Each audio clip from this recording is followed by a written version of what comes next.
ወደ አዳምና ሔዋን ዘመን ተመልሰናል ያ በለሱ የተበላበት ዘመን ማለት ነው የአዳም ኃጢያት አሁን እየተደገመ ሁላችንም የየራሳችንን የበለስ ፍሬ እየበላን አሁን ስለ አዳምና ስለ ሔዋን ምን ተረክበት ጊዜ አብቅቶ አዳምና ሔዋንን ምን ወቅስበት ጊዜ እሱ አልቆ ሁላችንም ከገነት እንዴት እንደምንወጣ እየሰራን ገነት ማናት ቤተክርስቲያን ገነት ማናት ወንጌል ገነት ምንድነው ኦርቶዶክሳዊነት ገነት ምንድነው ክርስትና ገነት ምንድነው መንፈሳዊ ህይወት ገነት ምንድነው ጾም ጸሎት ስግደት ሁሉም ትውልድ ከዚህ እንዴት እንደሚወጣ እየሰራ ምክንያቱም ጾም የሰለቸው ትውልድ ነው ጸሎት የሚሰለቸው ትውልድ ነው ንስሐ አባት የማይፈልግ ትውልድ በጣም ብዙ ሰው አሁን ከሌሎች ወንድሞቻችን ጥያቄ ሲነሳ ለነሱ መልስ እንድንሰጥ ይፈልጋል ብዙ ሰው መልስ አሰጡም ወይ እንዲህ እየተባለ ቤተክርስቲያን እየተሰደበች መቤታችን ቅዱሳን እየተሰደቡ ይላል እኔ ግን ምለው ከነሱ ይልቅ እኛ ገብቶናል ወይ ነው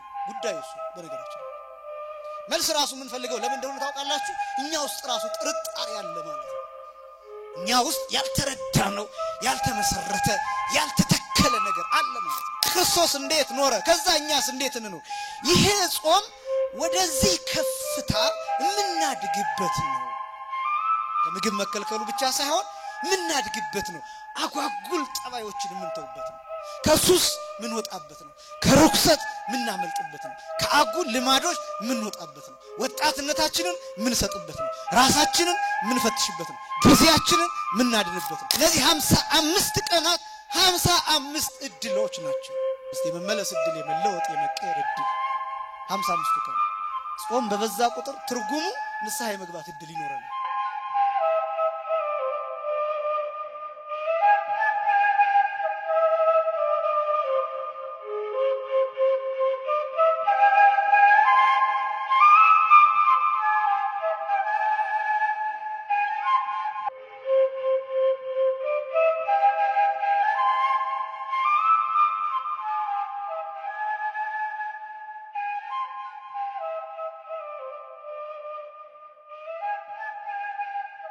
በስመ አብ ወወልድ ወመንፈስ ቅዱስ አሐዱ አምላክ አሜን አምላካችን እግዚአብሔር በዚህ ዕለት በዚህ ሰዓት በዚህ ቅዱስ ቦታ ተገኝተን ቅዱስና ሕያው ዘላለማዊ የሆነውን ቃሉን እንድንሰማ ስለፈቀደልን ስሙ ለዘላለም የከበረና የተመሰገነ ይሁን የሊቃውንት አምላክ የምስጢር ባለቤት የቅዱሳን ፈጣሪ የአባቶቻችን አምላክ እግዚአብሔር በመካከላችን ተገኝቶ ምስጢርን ጥበብን እንዲገልጥልን የእርሱ ቅዱስ ፈቃድ ይሆንልን ለጥቂት ደቂቃዎች የምንማማርበት የትምህርት ርዕስ ፊትህን ታጠብ በሚል ርዕስ ይሆናል የማቴዎስ ወንጌል ምዕራፍ 6 ቁጥር 18 ላይ ያለ ቃል ነው ስለ ጾም እንግዲህ ከሰኞ ጀምሮ ሰሞኑን ጠቅላላ ስለ ጾም እንደሚሰበክ ይታወቃል ያለንበት የጌታችን የመድኃኒታችን የኢየሱስ ክርስቶስ ጾም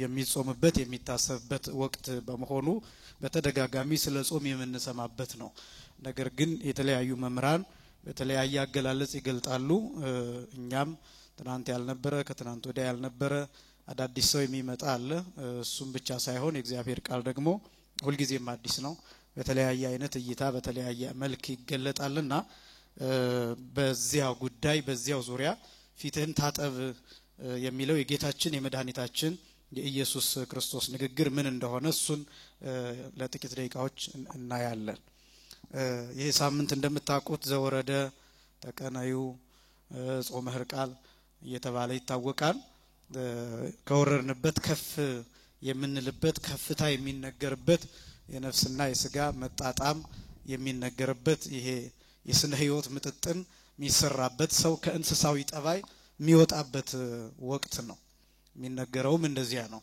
ያ ማለት ሰው ሁለት አይነት ጠባዮች አሉት እንስሳዊ ጠባይ ያለው መላካዊ ጠባይ ያለው እንስሳዊ ጠባይ የሚባለው መብላት መጠጣት መተኛት መነሳት መራባት እነዚህ እንስሳዊ ጠባዮች ተብለው ይገለጣሉ መላካዊ ጠባይ ደግሞ የሚባለው መጾም መጸለይ መስገድ ማመስገን ይሄ መላካዊ ጠባይ ተብሎ ይጠራል እኛና መላእክት የተፈጠርነው ስሙን ለመቀደስ ክብሩን ለመውረስ ለነዚህ ሁለት ዓላማዎች ብቻ ነው የተፈጠርነው ስሙን መቀደስ ማለት ማመስገን ቅዱስ ቅዱስ ብሎ ማመስገን ማለት ነው እንደምታውቁት ይቺ ቤተክርስቲያን በተለይ ደግሞ በዚህ ጾም 24 ሰዓት ታመሰግንበታለች ቤተክርስቲያኒቷ የሰማዩን ሥርዓት እንደምታንጸባርቅ የሰማዩን ሥርዓት እንደምታሳይ የእግዚአብሔርን ክብር እንደምትገልጥ የመላእክትን ዓለም እንደምትሰብክና በምድር ሆና ግን የሰማይን ሥርዓት እንደምትኖር እንደ ሰማይ እንደምትኖር የምታውቁት 24 ሰዓት ይመሰገንባታል።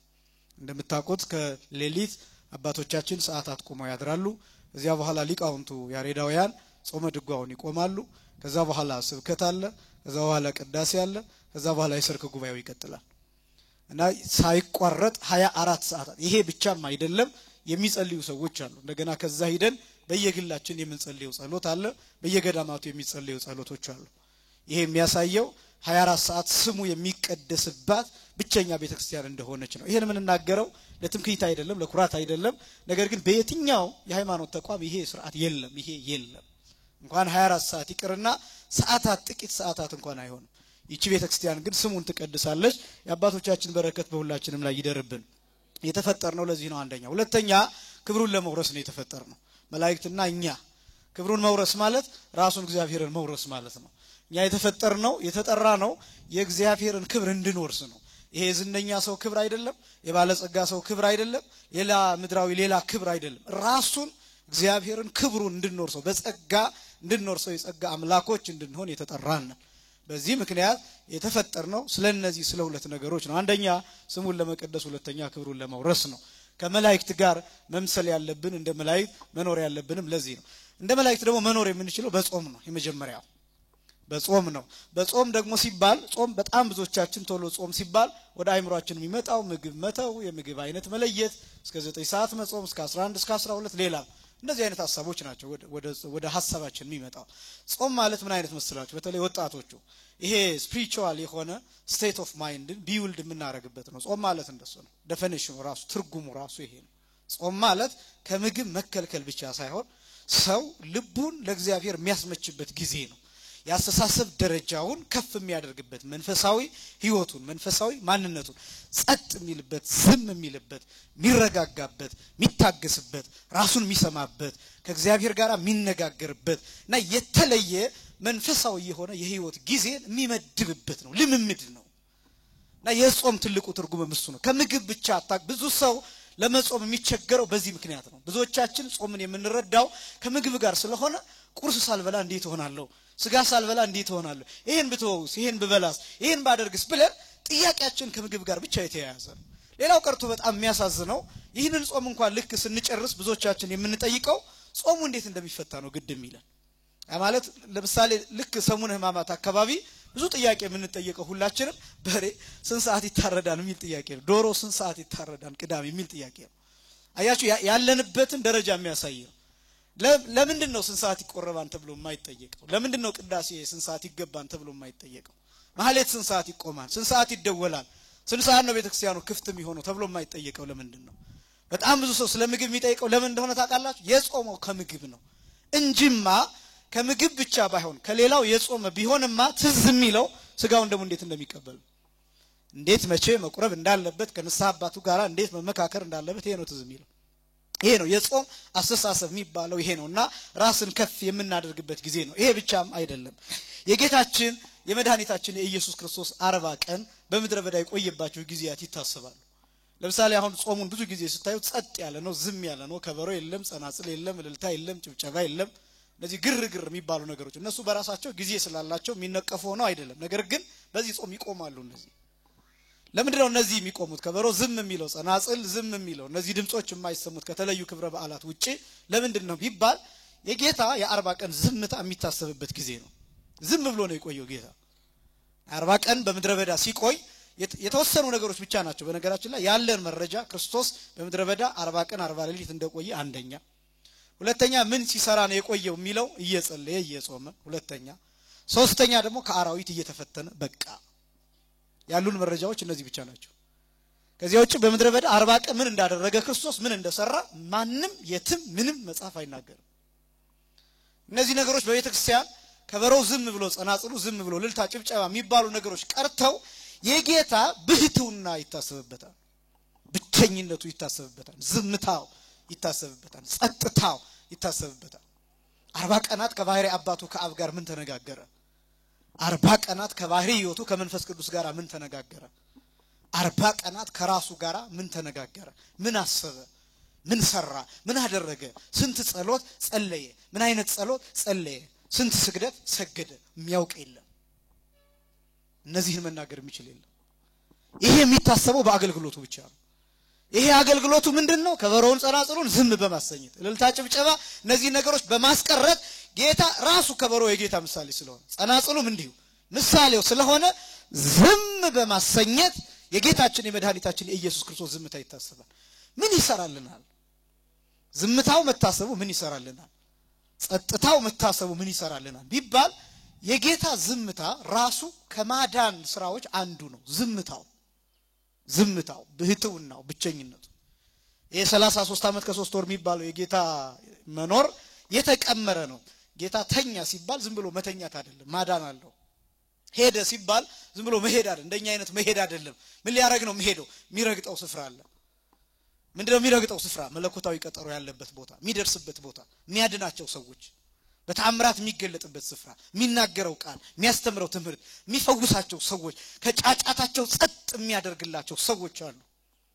በዚህ ምክንያት ክርስቶስ ከአንድ ቦታ ተነስቶ ወደ አንድ ስፍራ ሲሄድ ትርጉም አለው። የምን ትርጉም? የማዳን ትርጉም። መሄድ ብቻ አይደለም፣ አንድ እግሩን አንስቶ እስኪጥል ድረስ ያለው ክፍተት የሚቃጠል ጊዜ አይደለም። በማዳን የተሰላ ነው። በማዳን ቀመር ውስጥ የተካተተ ነው።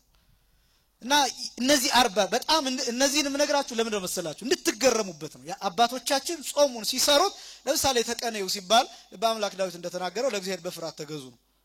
ለእግዚአብሔር በፍርሃት መገዛት ሲባል ክርስቶስ እንዴት እንደኖረ በማሰብ እንደ ክርስቶስ መኖር። ለምን? የክርስቶስ አኗኗር የኛ የመኖር ጥግ ሆኖ የተገለጠ ነው። የመጨረሻው ትርጉም ሆኖ የተገለጠ ነው። እንደ ክርስቶስ ይኸውላችሁ ክርስቶስ እንደኛ ሆነ፣ እኛ እንደ ክርስቶስ እንድንሆን ይጠበቃል። እስኪ በሉ ክርስቶስ በሉ እስኪ። እንደኛ ሆነ፣ እኛ እንደ ክርስቶስ መሆን ይጠበቅብናል። እኛ እንደማን መሆን? ክርስቶስ እንደማን ሆነ? ትርጉሙ ይሄ ነው። ምን ገናኘው? እዚያ መስመር ነው።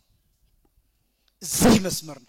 ክርስቶስ ሰው የሆነበትና ሰው አምላክ የሆነበት ነው መስመራችን። እሱ ኑ ነው እኔ ወዳለሁበት ወስዳችኋለሁ የሚለው ሐሳብ እንደኔ ኑሩ ነው። ተማሃሩ ምኔ የማቴዎስ ወንጌል ላይ ምዕራፍ 11 ቁጥር 29 ላይ ከኔ ምን በሉ ተማሩ፣ እኔ የዋህ በልቤ ምንድነኝና ትሁት ነኝና። ይሄን ነው የሰጠን። ስለዚህ ክርስቶስ እንዴት ኖረ? ከዛኛስ እንዴት እንኖር? ይሄ ጾም ወደዚህ ከፍታ የምናድግበት ነው። ከምግብ መከልከሉ ብቻ ሳይሆን የምናድግበት ነው። አጓጉል ጠባዮችን የምንተውበት ነው። ከሱስ ምን ወጣበት ነው። ከርኩሰት ምን እናመልጥበት ነው። ከአጉል ልማዶች ምን ወጣበት ነው። ወጣትነታችንን ምን ሰጥበት ነው። ራሳችንን ምን ፈትሽበት ነው። ጊዜያችንን ምን እናድንበት ነው። እነዚህ 55 ቀናት 55 እድሎች ናቸው። 55 እድሎች። እነዚህ 55 የመመለስ እድል፣ የመለወጥ የመቀየር እድል 55ቱ ቀናት። ጾም በበዛ ቁጥር ትርጉሙ ንስሐ የመግባት እድል ይኖረናል። ራሳችንን የመስማት እድል። አስተውላችሁ ከሆነ በዚህ ዘመን ራሳችንን መስማት አልቻልንም። ከስልካችን ጋር ነን፣ ከኮምፒውተራችን ጋር ነን፣ ከአይፓዳችን ጋር ነን። ቤተሰብ ለቤተሰብ አያወራም፣ አይወያይም። ረጅም ውይይት አንወድም። ጠንከር ያለ ውይይት አንወድም። መጽሐፍ አናነብም። ጀምረን እንተወዋለን፣ እንሰለቻለን፣ እናቋርጣለን። በጣም ብዙ ነገር ይሰለቸናል። ብዙ ነገር ትዳር ይሰለቸዋል ብዙ ሰው። ፍቅር ይሰለቸዋል ብዙ ሰው። ሰላም ይሰለቸዋል ብዙ ሰው። ሌላው ቀርቶ መብላት መጠጣት ራሱ ይሰለቸዋል ብዙ ሰው። ልብስ ይሰለቸናል። ለዚህ ነው የፋሽን ተከታይ ምን ሆነ። ስልካችን ውስጥ ያሉት አፕሊኬሽኖች ይሰለቹናል። ለዚህ ነው አፕዴት የሚደረጉት። በጣም ብዙ ነገሮቻችንን ካያችሁ ስልቹዎች ነን። በዚህ ምክንያት መሰልቸት ምን ያመጣል? ጭንቀት ያመጣል፣ ድብርት ያመጣል። ይሄ ጭንቀት ድብርት የሚባለው ምን ያመጣል? ራስን ወደ ማጥፋት ያመጣል። ራስን ወደ መግደል ያመጣል። ውስጣችን የሚንጫጫውን ሐሳብ ጸጥ ለማድረግ ሞት የሚባል ነገር ትዝ ይለናል። አያችሁ፣ እርስ በርስ እንዳንዋደድ፣ እንዳንሰማማ፣ እንዳንደማመጥ ያደርገናል። ይሄ ጾም ይሄን ማድረግ አለበት። ከዚህ ማውጣት አለበት። ከዚህ ማውጣት አለበት። ምክንያቱም የምስጋና ሰዓት፣ የጸሎት ሰዓት፣ የስግደት ሰዓት ብዙ ነው። የምናስቀድስበት ሰዓት አለ። በዚያ ሰዓት ራሳችንን መስማት አለብን። መጾም ካለብን ይሄን አስተሳሰብ ራሱ ገንዘብ ማድረግ አለብን። ይሄርንባቸው ያሉትን መንገዶች በተለይ ወጣቶች ወንድሞቻችን እህቶቻችን ሁላችንን ጨምሮ ይሄ ትውልድ በጣም በብዙ ነገር የተያያዘ ነው። እንደምታውቁት ያለንበት ዓለም ቨርቹዋል የሚባለው ዓለም ዲጂታል የሚባለው ዓለም እጅግ በጣም እያጠፋን የገነባን የሚመስለን እየሰራን የሚመስለን እየሰለጠንን እየመሰለን እያወቅን እየመሰለን በዚህ ዘመን እንደደነቆርንበት ያለ ዘመን እስከዛሬ የለም። በዚህ ዘመን ዕውቀት የለንም። ዕውቀቱ ያለው ስልካችን ላይ ጎግል ላይ ዕውቀታችን ያለው ኢንሳይክሎፒዲያ ላይ ምን ተማመነው ይሄንን። ስለዚህ አንድን ሰው አሁን አስቆሜ እንዲህ ብዬ ብጠይቅ ጎግል ማድረግ ነው ቶሎ ትዝ የሚል ሰርች ማድረግ ነው ትዝ የሚል። ዲግሪ የሚመረቀው ዲግሪ የሚይዘው ዩኒቨርሲቲ PhD የሚይዘው ሌላ ማስተርስ የሚሰራው አብዛኛው ሰው አሁን ከቻት ጂፒቲ ነው መመረቂያ ጽሁፉን የሚሰራው ከጎግል ከምናምን ኮፒ አድርጎ ምናምን አንዳንድ ነገሮችን ኤዲት አድርጎ እንደዛ ነው የሚሰራው። ስለዚህ አያችሁ በዚህ ዘመን ዕውቀት የሚባል ነገር እየታጣ ራቁታችንን የሆንበት ዘመን። ወደ የትኛው ዘመን እንደተመለስን ልንገራችሁ። ወደ አዳምና ሔዋን ዘመን ተመልሰናል። ያ በለሱ የተበላበት ዘመን ማለት ነው። የአዳም ኃጢያት አሁን እየተደገመ ነው። ሁላችንም የየራሳችንን የበለስ ፍሬ እየበላን አሁን ስለ አዳምና ስለ ሔዋን ምን ተረክበት ጊዜ አብቅቷል። አዳምና ሔዋንን ምን ወቅስበት ጊዜ እሱ አልቋል። ሁላችንም ከገነት እንዴት እንደምንወጣ እየሰራን ነው። ገነት ማናት? ቤተክርስቲያን። ገነት ማናት? ወንጌል። ገነት ምንድነው? ኦርቶዶክሳዊነት። ገነት ምንድነው? ክርስትና። ገነት ምንድነው? መንፈሳዊ ህይወት። ገነት ምንድነው? ጾም፣ ጸሎት፣ ስግደት። ሁሉም ትውልድ ከዚህ እንዴት እንደሚወጣ እየሰራ ነው። ምክንያቱም ጾም የሰለቸው ትውልድ ነው። ጸሎት የሚሰለቸው ትውልድ ነው። ንስሐ አባት የማይፈልግ ትውልድ ነው። በጣም ብዙ ሌላው ቀርቶ ባህሉን እንኳን ሚንቅ ባህሉን የሚያጣጥል ትውልድ ነው። ገነት እኮ ነው ራሱ ኢትዮጵያዊነት ገነት ነው። የኢትዮጵያዊነት ባህል ገነት ነው። ሃይማኖታዊነት ራሱ ገነት ነው። ከዚያ ለማውጣት የሚጥር ትውልድ ነው። ሃይማኖት ምን ይሰራን የሚልህ ነው። እግዚአብሔር የለም የሚልህ ነው። ሁሉም የየራሱን ገነት እየደፈነ እየዘጋ ወደ ራሱ ሲኦል እየሮጠ ነው። ይህች ቤተክርስቲያን ይሄ ኃላፊነት አለባት። ይሄ ኃላፊነት አለባት። እናንተ ኃላፊነት አለባችሁ። ኦርቶዶክሳዊነት ኃላፊነት ነው። ጾም ኃላፊነት ነው። ጸሎት ኃላፊነት ነው። ምጽዋት ኃላፊነት ነው። ክርስትና ኃላፊነት ነው። ምን አይነት ኃላፊነት መሰላችሁ? እኔና እናንተ እዚህ መተን በእግዚአብሔር ፊት ስናመሽ ለራሳችን ብቻ አይደለም ምናመሸው ለዓለምም ጭምር ነው ምናመሸው። ሰዓታት የሚቆመው ለክርስቲያን ብቻ እንዳይመስላችሁ። በእንተ እለ ይነግዱ ተብሎ እኮ ዝም ብሎ በባህር ለሚሄዱ ሃይማኖት ለሌላቸው ሰዎች በሰዓታት ይጸልያል። በእንተ ዝናማት ተብሎ ይጸልያል። ስለ ዝናሙ ይጸልያል። ስለ ዛፎቹ ስለ እጽዋት ይጸልያል። ስለ ነጋዴዎች ይጸልያል። ስለ ወታደሮች ይጸልያል። ስለ መሪዎች ይጸልያል። ሃይማኖት ስለሌላቸው ሃይማኖት የሌላቸው መሆናቸው እንኳን እየታወቀ ስለ መሪዎች በእንተ ንጉስ ተብሎ ስለ ንጉሱ ተብሎ ይጸልያል በቤተክርስቲያን በሰዓታት። አትገርማችሁም? ይህች ቤተክርስቲያን ድንበር የምትሻገር የማይገድባት መስመር የማይገድባት ሃይማኖት ያለው የሌለ ብላ ማትለይ ሰው ለሆነ ሁሉ የምትጸልይ ለእንስሳት ሁሉ የምትጸልይ ለአራዊት ሁሉ የምትጸልይ ለውቅያኖሱ የምትጸልይ ለባህሩ የምትጸልይ ከወሰኑ ወጥቶ ዓለምን እንዳያጠፋ የምትጸልይ ስለ ነፋሰ ምህረት የምትጸልይ ስለ ምህረት ነፋሳት የምትጸልይ አገር ላይ መዓት ዓለም ላይ መዓት እንዳይመጣ ቁጣ እንዳይሆን የምትጸልይ ይህች ቤተክርስቲያን ለምን እንደሆነ ታውቃላችሁ? ኃላፊነት አለባት። አያውቋትም ግን ትጸልይላቸዋለች። አይወዷትም ግን ትጸልይላቸዋለች። ይገፋታል ግን ትጸልይላቸዋለች። ይሄ ነው ጾም የሚባለው። ኃላፊነት የምላችሁ ይሄ ብቻም አይደለም። አሁን ላይ ሰው እንደ ሰውነቱ እንዲቀጥል የመጠበቅ ኃላፊነት አለበት ክርስቲያን። ይሄ የኦርቶዶክሳውያን ኃላፊነት ምን ማለት መሰላችሁ? ሰው እንደ ሰውነቱ አሁን ዓለም ወንድ ከወንድ እያጋባ ነው። ብዙ ጊዜ የሚነገር ነው። ሴት ከሴት እያጋባ ነው። ዓለም የሮቦት ሚስት እየሰራ ነው ለወንዶቹ፣ ለሴቶቹም ደግሞ የሮቦት ወንድ እየሰራ ነው። ከ2035 በኋላ በፈረንጆቹ አቆጣጠር የሚታሰበው ሰዎች ሁሉ ከፈለጉ ሁሉም የሮቦት ሚስት የሮቦት ልጅ የሮቦት ቤተሰብ እንዲኖራቸው ይደረጋል። ከ2035 ዓመት በኋላ አንድ ሰው ልጅ መውለድ አይተበቅበትም፣ ማግባት አይተበቅበትም። ከዚያስ የሚፈልገውን የልጅ መልክ ዲዛይኑን ሰጥቶ ማሰራት ይችላል ሮቦት። ያለቅሳን ምግብ ስጡኝ ይላል፣ ያጫውታል። በጣም ይረብሽ ከሆነ ያው ሪሞት አለ፣ ሪሞቱን መጫን ዝም ማሰኘት። ሚስት እንደዛው ወንዱ ቆንጆ የሆነች የሚፈልጋት አይነት ቁመና በሚፈልገው አይነት መልክ ሚስት ማሰራት ይችላል። የሮቦት ሚስት ታጫውተዋለች፣ ታናግረዋለች፣ ምግብ ትለዋለች። ስትረብሸው በሪሞቱ ጸጥ ያረጋታል። እንዲህ ትዳር የሰለቸው ጭቅጭቅ የሰለቸው ሰው ይሄን አማራጭ ሊወስድ ይችላል። ዓለም ምን እየሰራ እንደሆነ ተመልከቱት።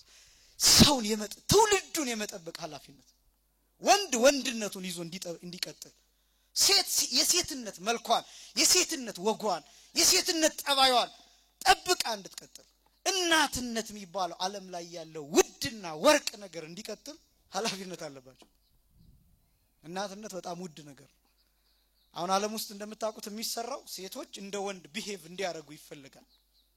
እንደ ወንድ አክት እንዲያረጉ፣ እንደ ወንድ እንዲጎርሱ፣ ጸጉራቸውን እንደ ወንድ እንዲቆረጡ፣ አለባበሳቸው እንደ ወንድ እንዲሆን፣ እንደ ወንድ እንዲራመዱ፣ ከዛስ ወንድን እንዲጠሉ፣ ቢያገቡ እንኳን ወንዱን ሻንጣ ሲይዘው በ24 ሰዓት ውስጥ ማባረር እንዲችሉ መብት ጭምር የተሰጣቸው ናቸው። ምን ይመስላችኋል? ከሆነ ጊዜ በኋላ ቤተሰብ የሚባለው ተቋም እንዲበተን ይፈልጋል። ቤተክርስቲያን ይሄ ኃላፊነት አለባት። እናንተ ይሄ ኃላፊነት አለባችሁ። ሰውን የመጠበቅ፣ ዘርን የመጠበቅ፣ ትውልድን የማስቀጠል ኃላፊነት አለብን። እንደ ወንጌል ትምህርት ሲሰጥ፣ ጉባኤ ሲሰራ እነዚህ ዓላማዎች እንዳሉ እንድታውቁት እንፈልጋለን። ጾሙ እነዚህ ዓለምን የምትዳስሱበት ነው። እንደው ስልካችሁን ከተጠቀማችሁና ኢንተርኔት ከተጠቀማችሁ አይቀር ደግሞ ዓለም ምን ውስጥ እንዳለ እዩት ዝም ብላችሁ። እኔ ደግሞ የሚያስፈራኝ ሌላ ነገር አለ። ወደፊት ዲጂታል የምትባል ቤተክርስቲያን እየተመሰረተች ነው። ዲጂታል የምትባል ቤተክርስቲያን የፌስቡክ ቤተክርስቲያን፣ የቲክቶክ ቤተክርስቲያን፣ የዩቲዩብ ቤተክርስቲያን፣ የሌሎችም እንግዲህ ወደፊት የሚመጡት ብራውዘሮች አሉ። በእነሱ ሁሉ እንዳማራጭ በኢንስታግራም በሌላው የምትመጣ ቤተክርስቲያን እየተመሰረተች ያለች ቤተክርስቲያን አለች። የራሷ ሲኖዶስ ልታቋቁም የምትችል፣ የራሷ ትምህርት ያላት፣ የራሷ መምህራን ያሏት፣ የራሷ ቀሳውስት ያላት፣ የራሷ ዲያቆናት ያሏት፣ የራሷ ዘማሪያን ያሏት፣ የራሷ ሰባኪያን ያሏት፣ በራሳቸው ሰዓት ወጥተው የቤተክርስቲያኗን ትምህርት እንዲህ ነው እያለ የሚቀጥል በጣም ከባድ ነው። ቤተክርስቲያኗን አሁን ካላወቅን አሁን ብዙ ሰው ቤተክርስቲያኗን ሀ ብሎ ያወቃት በቲክቶክ የሆነ ሰው አለ። በቲክቶክ ቤተክርስቲያኗን በቲክቶክ ቤተክርስቲያኗን በፌስቡክ እኔ የምላችሁ የአማራጭ የሌላቸው ሰዎች አይደለም የምላችሁ፣ ግን አማራጭ ያለው እንዴት ኢትዮጵያ ውስጥ እየኖረ ሰው ቤተክርስቲያንን በቲክቶክ ሀ ብሎ ያውቃታል? እንዴት? እሺ ስለ ቤተክርስቲያን በቲክቶክ በዩቲዩብ ከሰማ ደግሞ እንዴት ወደ ቤተክርስቲያን መጥቶ በአካል ለማየት? ቤተክርስቲያን ቢያንስ በሶስት ነገሮች መታወቅ አለባት። በሶስት ነገሮች። አንደኛ ቤተክርስቲያን ከውስጥ መታወቅ አለባት። ሁለተኛ ቤተክርስቲያን አውደ ምህረት ላይ መታወቅ አለባት። ሶስተኛ ቤተክርስቲያን በመምህራንና በመጻሕፍት መታወቅ አለባት። መጀመሪያ ቤተክርስቲያን መታወቅ ያለባት ከውስጥ ነው። ከየት ነው አልኳችሁ? ከውስጥ ነው። ቤተክርስቲያን መታወቅ ያለባት ከውስጥ። ማንም ስለ ቤተክርስቲያን ቢጠይቃችሁ ይዛችሁት ነው። ስለ ሃይማኖታችሁ ቢጠይቃችሁ ማንም ሰው ቢጠይቃችሁ ቤተክርስቲያን ናና እናስቀድስ ብላችሁ ይዛችሁት ኑና አስቀድሶ ይያት ቤተክርስቲያን ነው። ውስጥ ይያት ቤተክርስቲያን ቅዱሳት ስዕላትን ይይ፣ ቅዳሴው ስለማን እንደሆነ ይይ፣ ስለ ስጋው ደግሞ ይወቅ ይረዳ፣ ስለ ቁርባን ይወቅ፣ ስለ ሥርዓቱ ይወቅ፣ አለባበሱን ይይ፣ የጸሎቱን ሥርዓት ይይ፣ ይመልከት። ከውስጥ ወቋት እናንተም ጭምር ምናልባት ከቤተክርስቲያን ራቅ ብላችሁ ያላችሁ ከሆነ ግድ የላችሁም። ቤተክርስቲያን ዝም ብላችሁ ገብታችሁ ሲመቻችሁ አስቀድሳችሁ እዩዋት። ቤተክርስቲያን ዕጣኑን አሽትቱት፣ የጽንሐውን ሥርዓት የጽንሐውን አሰራር እዩት፣ የመስቀሉን ሁኔታ እዩት፣ የካህናቱን ዑደት ተመልከቱት፣ የቀዳሾቹን ልብስ እዩት፣ የፀሐዩን የጽዋውን ነገር እዩት፣ የሥርዓተ ቁርባኑን እዩት። በዚያ ውስጥ በግ የሆነው ክርስቶስ የእግዚአብሔር በግ ተብሎ የተጠራው ክርስቶስ ዕለት መስዋዕቱ እንዴት እንደሚቀርብ ተመልከቱ ቀርባችሁ። ከዛ በኋላ አትሄዱም የትም። አቅሙ ይኖራቸዋል። ስለ ቤተክርስቲያኗ የመናገር አቅሙ ይኖራቸዋል፣ ብቃቱ ይኖራቸዋል፣ ጉልበቱ ይኖራቸዋል። እኔ በዚህ ዘመን እምለው ሁሉ ጊዜ በጣም ብዙ ሰው አሁን ከሌሎች ወንድሞቻችን ጥያቄ ሲነሳ ለነሱ መልስ እንድንሰጥ ይፈልጋል። ብዙ ሰው መልስ አሰጡም ወይ እንዲህ እየተባለ ቤተክርስቲያን እየተሰደበች እመቤታችን ቅዱሳን እየተሰደቡ ይላል። እኔ ግን እምለው ከነሱ ይልቅ እኛ ገብቶናል ወይ ነው ጉዳዩ እሱ። በነገራችን መልስ ራሱ ምን ፈልገው ለምን እንደሆነ ታውቃላችሁ? እኛ ውስጥ ራሱ ጥርጣሬ ያለ ማለት ነው። እኛ ውስጥ ያልተረዳ ነው፣ ያልተመሰረተ ያልተተከለ ነገር አለ ማለት ነው። ለዚህ ነው ብዙ ጊዜ አቤት ነገሌን አፋጠጣቸው ለነገሌ። ይኸውላችሁ በጥቅስ ላይ የተመሰረተ ሃይማኖት በጣም ከባድ ነው። በጦርነት ላይ የተመሰረተ ሰላምና በጥቅስ ላይ የተመሰረተ ሃይማኖት ከባድ ነው። ጦርነት እንደምታውቁት ጥይቱ ሲያልቅ ሌላ ችግር ይፈጠራል። ከዛ በጦርነት የመጣ ሰላም ሁሉ ጊዜ መሳሪያ ይዞ መቆየት ሊፈልግ ይችላል። አያችሁ በጥቅስ ላይ የተመሰረተ ነገር ጥቅስ አያስፈልግም አይደለም እያልኩ ያለው ኮንሰፕት ነው የሚያስፈልገው። ወጣቶች ኮንሰፕት እንደምታውቁት ስትማሩ ዓለማዊ ትምህርት የምትሸመድዱት ፎርሙላ አለ አይደለ? ከፍ ያላችሁ ስትሄዱ ድራይቭ የምታረጉት ፎርሙላ አለ። አንድ ተማሪ ኮንሰፕቹዋል ሲሆንና ሸምዳጅ ሲሆን ይለያያል። በነገራችን ላይ በጣም ሸምዳጅ የሆነ ተማሪ ኮንሰፕቹዋል ያልሆነ ተማሪ በስራም በሌላውም ተፈትኖ ማለፍ በደንብ አይችልም። ኮንሰፕቹዋል ከሆናችሁ ግን ስለምትረዱት በራሳችሁ አገላለጽ መጻፍ ትችላላችሁ። 78 ምናምን force is equal to mass times acceleration የሚል ፎርሙላ ልትሸመድዱ ትችላላችሁ ይሄ ሽምደዳ ከፍ ስትሉ ደግሞ ፎርስ ምንድነው ማስ ምንድነው አክሰለሬሽን ምንድነው እነሱ ዳይሬክት ሪሌሽን ኢንዳይሬክት ሪሌሽን እነዚህን ማብራራት ትጀምራላችሁ ድራይቭ ማድረግ ትጀምራላችሁ እነዚህ ፎርሙላዎች ከምን እንደሚመጡት ከኮንሰፕት ነው ድራይቭ የሚደረጉት ከጽንሰ ሐሳብ ነው ድራይቭ የሚደረጉት ስለዚህ ኮንሰፕቹዋል መሆን የጽንሰ ሐሳብ መሆን ይፈልጋል ከብዙዎች ጋር ማንግባባው ለዚህ ነው ይቺ ቤተክርስቲያን በጣም አረዳዷ የሚደንቀው ጥቅስ ብቻ አይደለም የምትጠቅሰው ጉልላቷ ህንጻው የምታዩት አፋለው ይናገራል ጥቅስ አይደለም ህንጻው ይናገራል መሰረቱ ስርዓቱ ይሄ የሚያሳየው አባቶቻችን እንዴት እንደተረዱ ስዕላትን ስትመለከቱ በስዕላት በኩል እንዴት እንዳወሩ አባቶቻችን እንዴት እንደተናገሩ ትረዳላችሁ ያስደናቂ ነው ቤተክርስቲያን ከውስጥ መታወቅ አለባት ሁለተኛ ወደ ምህረት መታወቅ አለባት ለምን ነው ወደ ምህረት መታወቅ አለባት ምለው እዚህ የሚቆሙ መምህራን ኦርቶዶክሳውያን መምህራን ናቸው እዚህ የሚቆሙ መምህራን ወይ አብነት ትምህርት ቤት የተማሩ ወይ ኮሌጆች የተማሩ መንፈሳዊ ኮሌጆች የተማሩ ወይ ደግሞ ሰንበት ትምህርት ቤት የተማሩ ናቸው እዚህ የሚቆሙት የታወቁ መምህራን ናቸው ዝም ብሎ ከየትም መጥቶ አይደል አሁን ሌላ ቦታ ስትመለከቱ ማንኛውም ሰው መምህር መሆን ይችላል ከዛ ከሆኑ ሰዎች ጋር ግሩፕ ፈጥሮ በጣም ብዙ ሺህ ሰው ተከታይ እንዲኖረው ማድረግ ይችላል ይቀጥላል እኛው እነዛው አያስተምሩ ማለት አይደለም ሙሉ ለሙሉ መቃወሚያ አይደለም ግን እንዴት ነው መታለፍ ያለበት ቤተክርስቲያኗ እንዴት ነው መገለጥ ያለባት የቤተክርስቲያን ትምህርት በማን ነው መገለጥ ያለበት ይሄ በጣም ወሳኝ ነው አውደ ምህረት መታወቅ አለባት መጀመሪያ ቤተክርስቲያን ከዛ ቀጥሎ ሶስተኛ ከመጻሕፍትና ከቤተክርስቲያን መምህራን መታወቅ አለባት በእነዚህ በሶስቱ መጀመሪያ ቤተክርስቲያን ማወቅ መረዳት ያስፈልጋል ቤተክርስቲያን ከተረዳን ካወቅናት የትም አንሄድም እና ይሄ ዲጂታል የሚባለው ቤተክርስቲያን ወደፊት ምን ሊሆን እንደሚችል ታውቃላችሁ ቁርባን ራሱ ኦንላይን ሊጀመር ይችላል ወደፊት ስጋቴ ነው ማውራት አይደለም በቃ እንደዛ ሊቀጥል ይችላል እንደምታውቁት አሁን ለምሳሌ ስብሰባዎች ይካሄዳሉ አይደለም በላይቭ በዙም በመናምን በሌሎችም ይካሄዳሉ ወደፊት ሰርግ ሁሉ እንደዛ ሊሆን ይችላል ባልየው አሜሪካ ሆኖ ሚስትየዋ ኢትዮጵያ ሆና ኦንላይን ሊጋቡ ይችላሉ ሙሽራውም እዛው ልብሱን ለብሶ ብቅ ይላል ካሜራ ፊት እሷም እዚህ ለብሳ ብቅ ትላለች እዛ ያሉ ሚዜዎች እዚህ ያሉት ሚዜዎች ወዴት እየሄደ እንደሆነ ታውቃላችሁ ተመልከቱት በደም ለቅሶችን ስትመለከቱ ለምሳሌ አሜሪካ ሆኖ ኦንላይን ወንድሙን እዚህ ሊቀብር ይችላል መቃብር ሲገባ ጉድጓዱን እያሳዩት ይሄ ወንድም እየተቀበረ ነው እየተባለ እሱ እዚያ እያለቀሰ እኔ አሁን እነዚህ ስልጣኔዎቹን አይደለም ምንቅፈው ግን ወዴት ሊሄድ ይችላል ያለንበት ዓለም አሁን እውነተኛ ዓለም ውስጥ አይደለም ያለነው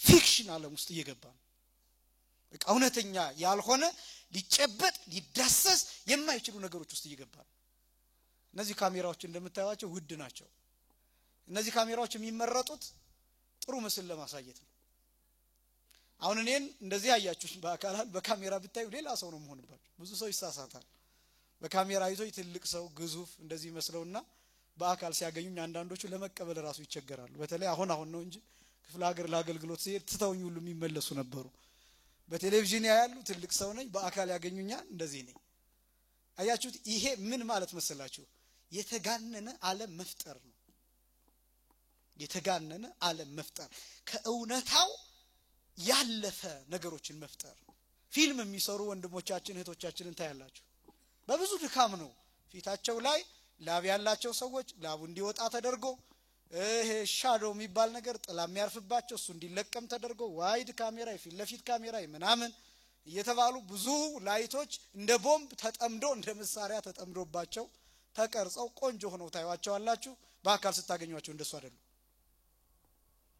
ፎቶዎቻችን እንደምታውቁትኛ ራሳችን ፎቶ እናነሳለን አይደለም አንዳንድ ሰው ሰልፊ ያነሳና ያየዋል የራሱ ፎቶ አያምረውም ደስ አይለው ካሜራ ያነሳው ራሱን ነው ግን አያችሁ በራሳችን እውነት መደሰት ስለማንችል ፎቶውን በሆነ ጥሩ ኢፌክት በፊልተር ምናምን ቆንጆ እናደርገዋለን ፎቶው ግን እኛን በትክክል አይገልጽም ስለዚህ ምን ውስጥ እየኖርን ነው ካላችሁ ውሸት ዓለም ውስጥ ገብተናል ሞደርኒዝም ራሱ ይሄ ዘመናዊነት የሚባለው ትርጉሙ እንደዛ ነው ከኦሪጂናሊቲ መራቅ ነው ከእውነታ መራቅ ከእውነታው መውጣት ፊክሽን የሆነ ዓለም ማየት ማሳየት ነው ሌሎችን እነዚህ አፈታሪክ ይዘት ያላቸው ፊልሞች ለምሳሌ ግሪኮችን የምናምን ስትመለከቱ እውነት ያልሆኑ ነገሮችን ትመለከታላችሁ ሰውን የሆነ ቅጅት ዓለም ውስጥ መክተት ነው አንዳንድ ጊዜ እምንሰማቸው ምናያቸው ነገሮች ሁሉ ልክ መስለውን የትኛውንም የዓለም ፕሮጀክት ሙሉ ለሙሉ 100% ተቀብለን እንጠፋለን። እስካሁን እውነተኛ ነገር ያለው እዚህ ቤተክርስቲያን ብቻ ነው። በቃል ተይዞ ትምህርት ያለው እዚህ ቤተክርስቲያን ብቻ ነው። ለምሳሌ አንድ የሚቀድስ ቄስ የፈለገ ጎግል ሰርች አድርጎ መቀደስ አይችልም። አሃዱ ያለ ጎግል ማድረግ አይችልም። አያችሁ እየቀደሰ ስልኩን ማየት አይችልም። ካልያዘው በስተቀር የእውነት የተማረ ካልሆነ በስተቀር መቀደስ አይችልም። ያለዚያ ሞያው ይጋለጥበታል። እና ከእውነት ዓለም እየራቅን ነው በዚህኛው በዘመናዊ ቤተክርስቲያኗ ግን እውነትን ይዛል። ይሄን ማወቅና መረዳት ያስፈልጋል። ማወቅ መረዳት ያስፈልጋል። እንግዲህ ጾም የሚባለው እነዚህን ሐሳቦች እንድንገነባ የሚያደርግ ነው። ፊትህን ታጠብ የሚለው ቃል በሶስት ይተረጎማል። ሶስት ነገሮችን በጣም በፍጥነት አሳያችሁና እጨርሳለሁ። ፊትህን ታጠብ ጌታ ነው የተናገረው። ዋናው ሐሳብ እንደ ፈሪሳውያን እንዳትጾሙ ነው። እንደ ፈሪሳውያን እንዳትጾሙ ሲባል ፈሪሳውያን ፊታቸውን ያጠቁራሉ፣ ያከሳሉ፣ ይጠወልጋሉ። ከዛ ምን ሆናችሁ ነው ተብለው ሲጠየቁ እየጾምን ጾሙ እኮ ነው ይላል።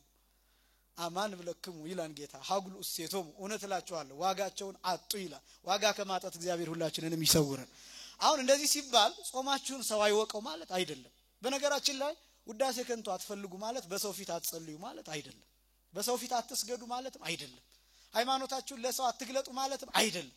ብዙ ሰው ውዳሴ ከንቱና ምስክርነት ይምታታበታል። ቁም ነገሩ ምንድነው መሰላችሁ? አንድ ክርስቲያን ማይመቸው ሆኖ ከቤቱ ሳይጸልይ ከወጣ ከተመቸው መስሪያ ቤቱ ውስጥ ቢሮ ውስጥ ሆኖ መጸለይ ይችላል። ውዳሴ ከንቱ አይሆንበትም። ውዳሴ ከንቱ የሚሆነው መቼ ነው? ፈልጋችሁ ካደረጋችሁት ብቻ። ባልደረቦቻችሁ እንዲያመሰግናችሁ አቤት ጸሎት አቤት ክርስትና ልትባሉ ፈልጋችሁ ካረጋችሁት ከሰራችሁ። ነገር ግን ሳይመቻችሁ ቀርቶ በተለያየ ምክንያት ወጣችሁ ከሆነ ግን አትፈሩ። አደባባይ ላይ ቆሞ መጸለይ አይደለም ችግሩ። ለምን አደባባይ ላይ ቆምክ የሚለውን ጥያቄ መመለስ ነው። እሱ ነው ዋናው ቁም ነገሩ እሱ ነው። ውዳሴ ከንቱ የሚባለው እሱ ነው። ፈልገን አናድርገው። ፈሪሳውያን ግን ያን ፈልገው ያደርጉታል። አንተስ ሶበት ጸውሙ አንተ ግን በምትጾምበት ጊዜ አንተ ሶበት ጸውሙ እናንተ ግን በምትጾሙበት ጊዜ ራሳችሁን ተቀቡ ፊታችሁን ታጠቡ ራስን ተቀባ ፊትህን ታጠብ ብሎ ጌታ ተናግሯል። ጊዜ ስለማይበቃ ፊትህን ታጠብ የምትለዋን ብቻ ያሳያል። ለምን ነው ፊትህን ታጠብ የሚለው? የመጀመሪያው ፊትህን ታጠብ የሚለው ቃል ንጽህናን የሚያሳይ ነው።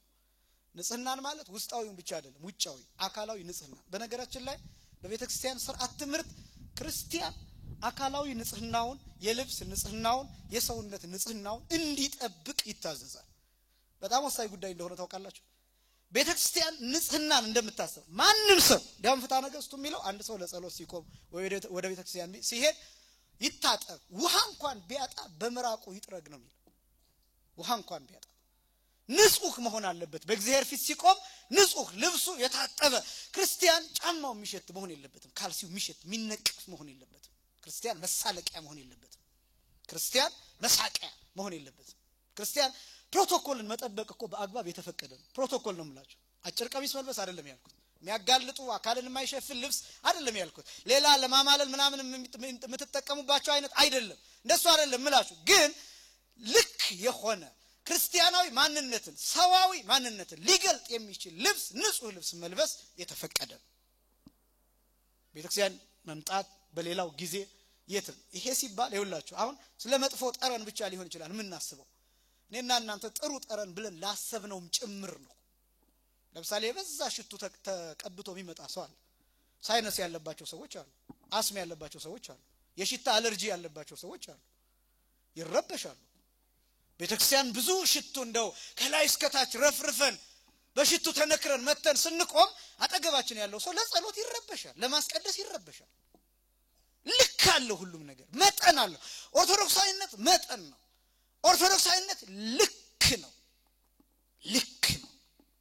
ለሁሉም ነገር አለመጮህ፣ አለመረበሽ፣ አረማመድን ማስተካከል፣ በሰው ፊት ያ ሰው ምን ሊያስብ ይችላል ብሎ መጠንቀቅ። ለዚህ ነው እህቶቻችን ስላለባበስ የሚነገረው። ለዚህ ነው ወንዶች የብቻ ሴቶች የብቻ እንድትሆን በቤተክርስቲያን የሚደረገው። ለዛ ለምን ይሄ የተቃራኒ ጾታ ሐሳብ እጅግ በጣም ከባድ ነው። እኔ በጣም ይደንቀኝ ምን እንደሆነ ታውቃላችሁ? አባቶቻችን እንዴት እንደሚረዱት ነው የሰውን ጠባይ። እኔ በዚህ ነው የምገረመው። ለምሳሌ አንድ ወንድ ከፊት ለፊቱ አንድ ሴት ብትቆም አለማሰብ አይችልም። ቀጥታ ስለ ዝሙት ያስባን አይደለም ሐሳቡ። ነገር ግን አጠገቡ ያለችው ሴት የሚነግረው ሲግናሉ መጀመሪያ አይምሮ ላይ የሚፈጠረው ሲግናል ወይ ምልክት ምንድነው መሰላችሁ ሔዋን ፊትህ ቆማለች ብሎ ነው የሚነግረው ባዮሎጂካል ሲግናል የስነ ህይወቱ ሲግናል ሔዋን ከዛ በኋላ እናንተ አረጋግታችሁ አይ አይደለችም እቺ እኮ እንትና ናት የኔ ሔዋን እኮ ሌላ ናት ብላችሁ አብራርታችሁ አይምሯችሁ አብራርቶ አስተውሳላችሁ ይሄ አንድ ነገር ስናየው መጀመሪያ ኢንቨርትድ ሆኖ ነው የምናየው ሚል ትምርት አስተውሳል ተገልብጦ ነው የምናየው እዛ ወደ አይምሯችን በኦፕቲካል ነርቭ አማካይነት ወደ አንጎላችን ከተላከ በኋላ አንጎላችን ኢንተርፕሬት አድርጎ አስተካክሎ አብራርቶ ይሄ እኮ ጠረጴዛ ነው ይሄ እኮ ድንጋይ ነው ይሄ እኮ አትሮንስ ነው ብሎ አብራርቶ ይነግረናል ከዛኛ ለሰው እናደርሳለን መጀመሪያ የምናየው ግን ተገልብጦ ነው የምናየው ነው ተዘቅዝቆ ነው የምናየው የመጀመሪያው ምስል ይሄ ፈርስት ኢምፕሬሽን የሚባለው አይነት ማለት ነው አያችሁ ይሄን እንዴት እንደተረዱት አባቶቻችን ስለዚህ ሰው በዛ ሰዓት ሌላ ነገር ማሰብ የለበትም ከእግዚአብሔር ውጪ ከምስጋና ውጪ ከአምልኮ ውጪ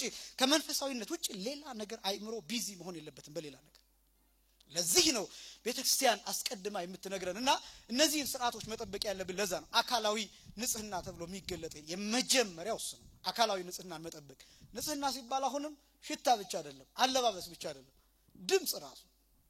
ድምጽ ራሱ ማይረብሽ ድምጽ ለምሳሌ 318 ሊቃውንት ሲናገሩ ዘምር በመጠን ይላሉ በመጠን ዘምር ይላሉ ቤታችሁ ናችሁ ስትዘምሩ ለምሳሌ አጠገባችሁ የተከራየው ሰው ያለው የሚኖረው ሰው የሚሰማችሁ ከሆነና የሚረብሽ ከሆነ አትረብሹት ቀስ ብላችሁ ዘምሩ ቀስ ብላችሁ ጸልዩ አያችሁ ኦርቶዶክሳዊነት መመቸት ነው ለሌላው ሰው ሰላም መሆን ከዛ ያ ሰው ምን ብሎ ይጠይቃል ይሄ ሰው ጸጥታው ይገርማል ይቺ ሰው ጸጥታዋ ይገርማል ብሎ ይጠይቃል ከዛስ ምን ስለሆነች ነው ምን ስለሆነ ነው እሱማ ኦርቶዶክስ ነው እሷማ ኦርቶዶክስ ናት ሲባል እንዴት ደስ ይላል ይሄ ኦርቶዶክስ ሃይማኖት እንዴት ደስ የሚል ነው ብሎ ወደ ሃይማኖቱ ሊመጣ ሁሉ ይችላል መመቸት ነው ኦርቶዶክሳዊ ማለት በደረሰበት ቦታ ሁሉ ብርሃን የሚሆን ጨው የሚሆን ስታንዳርድ የሚሆን መለኪያ የሚሆን ሰው ማለትማ እንደገሌ ነው ሰው ማለትማ እንደገሊት ነው ሲባል እሱ ነው ንጽህና መጠበቅ የሚባለው ይሄ ነው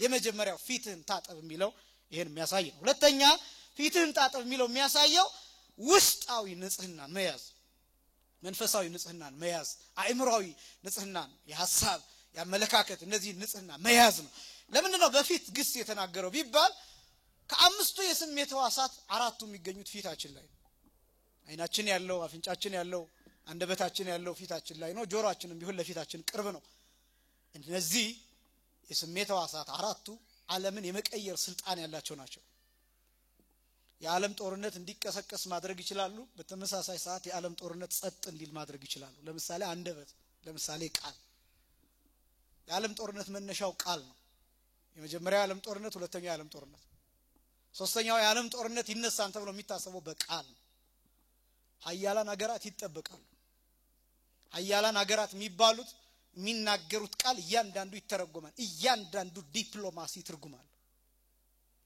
እንኳን አይደለም በሀገር ደረጃ በፖለቲካ ደረጃ ይቅርና ወጣቶቹ ታውቁታላችሁ ኳስ ላይ እንኳን ያለው የቃላት ጦርነት ታውቁታላችሁ ቃል ከባድ ነው ቃል አንደበት እሳት ነው ይሰብራል ይጠግናል ይገላል ያድናል ሞት ይነገርበታል ትንሳኤ ይነገርበታል ህይወትም ይነገርበታል አንደበት ከባድ ነው ፊታችን ነው ያለው ፊትህን ታጠብ ማለት ታዲያ ምን ማለት ነው ቢባል አይንህን ታጠብ ማለት ነው ጆሮህን ታጠብ ማለት ነው አፍንጫህን ታጠብ ማለት ነው አንደበትህን ታጠብ ምላስህን ታጠብ ምን ማድረግ ነው ማለት ነው ይሄ ንጹህ ማድረግ መጠበቅ ማለት ነው በወንጌል መታጠብ በቃል መታጠብ በክርስቲያናዊነት መታጠብ በኦርቶዶክሳዊነት መታጠብ በመንፈሳዊነት መታጠብ መጠበቅ መቀደስ ይሄ ነው አንደበት በጣም ብዙ ሰዎችን ይገርፋል ብዙ እብድ የሆኑ ሰዎች ኢትዮጵያ ውስጥ ብዙዎቹ ሞራላቸው በክፉ ሰዎች ቃል የተነካ ነው የብዙ ሰዎች ታሪክ ብታጠው የብዙ ሰዎች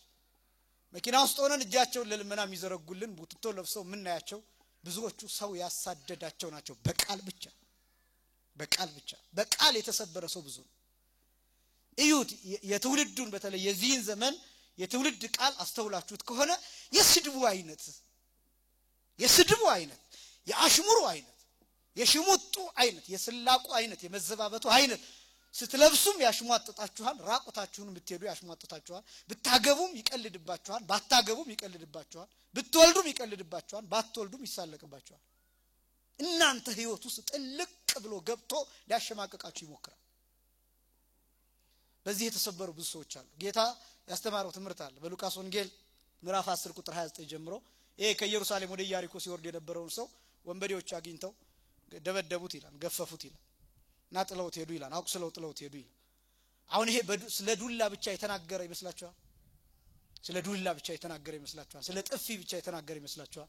ስለ አንደበትም ጭምር እኛ እንደ ወንበዴ ሆነን በቃል ሰቅለን የገረፍናቸው ሰዎች አሉ።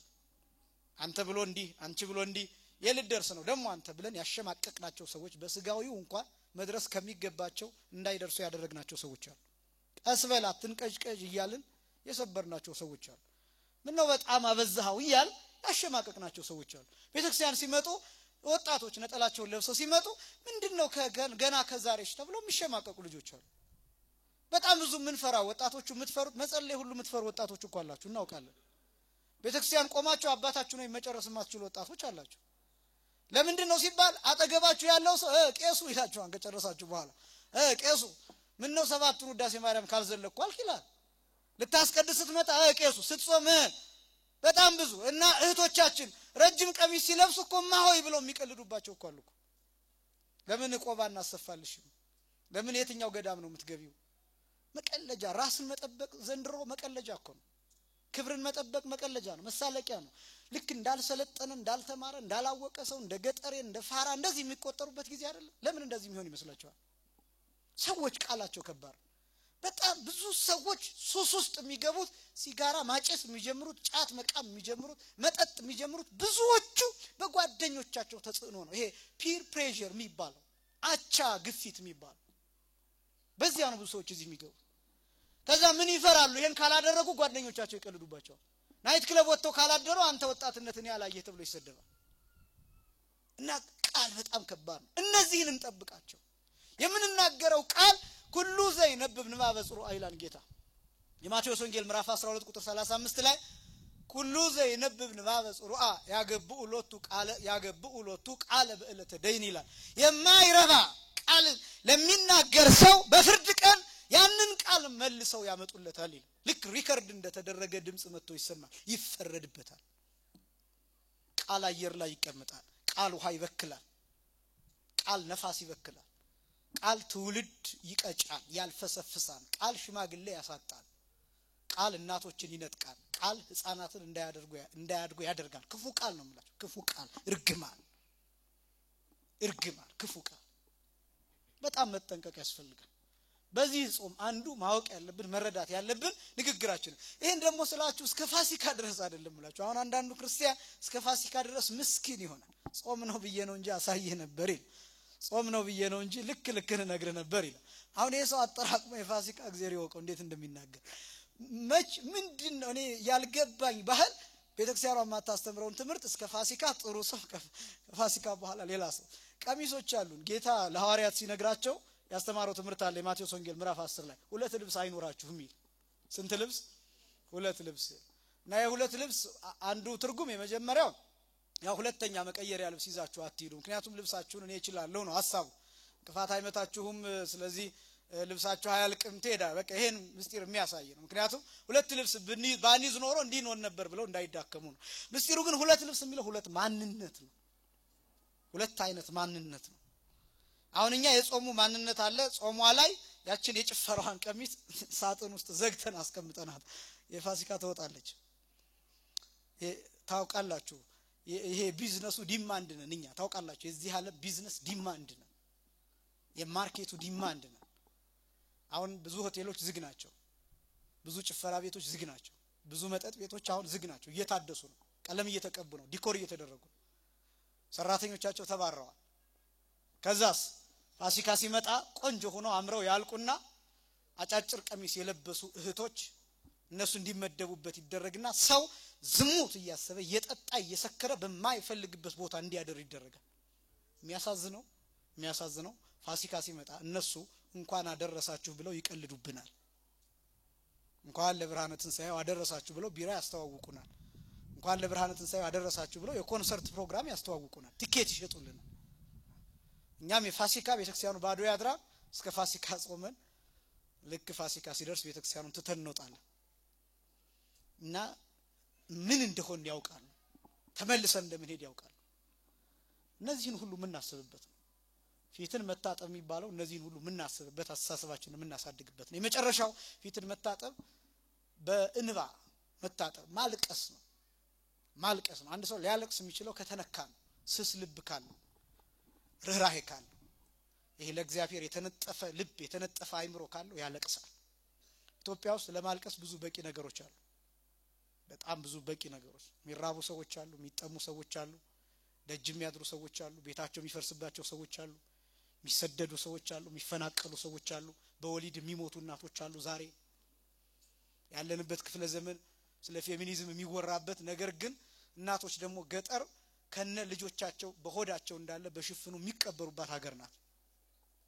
ብዙም ያስለቅሱ ብዙ ነገሮችን ማሰብ ይቻላል እና አራት አይነት ለቅሶ አለ ብለው አባቶቻችን ያስቀምጣሉ አንደኛ የራስን ኃጢያት አስቦ ማልቀስ ሁለተኛ የባልንጀራን ኃጢያት አስቦ ማልቀስ ሶስተኛ የሰማዕታትን ግፍ አስቦ ማልቀስ አራተኛ የክርስቶስን መከራ ሞተ ወልደ እግዚአብሔርን አስቦ ማልቀስ ይላል እነዚህን ያንናቸውን ለመናገር ጊዜ አይበቃም የተነገረው ይበቃል ፊታችንን እንታጠብ ሰውነታችንን ንጹህ እናድርግ አካላችንን እንጠብቀው ጆሮአችንን እንጠብቀው እጃችንን እንጠብቅ እግራችንን እንጠብቅ አስተሳሰባችንን እንጠብቅ እግዚአብሔር ይፈልገዋል ሐሳባችንን ለማደሪያነት ይፈልገዋል ዓለምን ለመቤዠት እግዚአብሔር ያንተን ሐሳብ ያንቺን ሐሳብ ይፈልገዋል በጎ ሐሳባችንን እግዚአብሔር ይፈልጋል ስለ ጸሎት የምናስብበትን ስለ ኦርቶዶክሳዊነት የምናስብበትን ስለ ርህራሄ ምናስብበትን ስለ ሰማይ ስለ ዘላለም ሕይወት ምናስብበትን እግዚአብሔር ሊኖርበት ይፈልጋል መንፈስ ቅዱስ ይፈልገዋል ጆሮአችንን ይፈልጋል አምላካችን እግዚአብሔር ሁላችንንም በንጽህና በቅድስና እንድንኖር ይርዳል ጨርሻለሁ በአጋጣሚ አስተማረን የአባቶቻችን አምላክ እግዚአብሔር ይክበር ይመስገን ወስብሐት ለእግዚአብሔር በኔ ዘመን ቤተክርስቲያን አትዘጋም የቤተ ሀጌ ሚዲያ ፕሮግራሞችን ስፖንሰር በማድረግ መንፈሳዊ አገልግሎታችንን ይደግፉ ቤተ ሀጌ ሚዲያ በገጠርና ከተማ የተዘጉ አብያተ ክርስቲያናትን ለማስከፈት ታስቦ የተከፈተ የዩቲዩብ ቻናል ነው ምርትና አገልግሎቱን ለማስተዋወቅ ከታች በሚያገኙአቸው ስልክ ቁጥር ደውለው ያናግሩ ቤተ ሀጌ ሚዲያን ሰብስክራይብ ኮፒ ሊንክና ሼር ማድረግ የገጠሯንና በከተማ ያሉ አብያተ ክርስቲያናትን ለማስከፈት አንዱ አገልግሎት ነው ቤተ ሀጌዎች ነን ቤተ ሀጌ ሚዲያ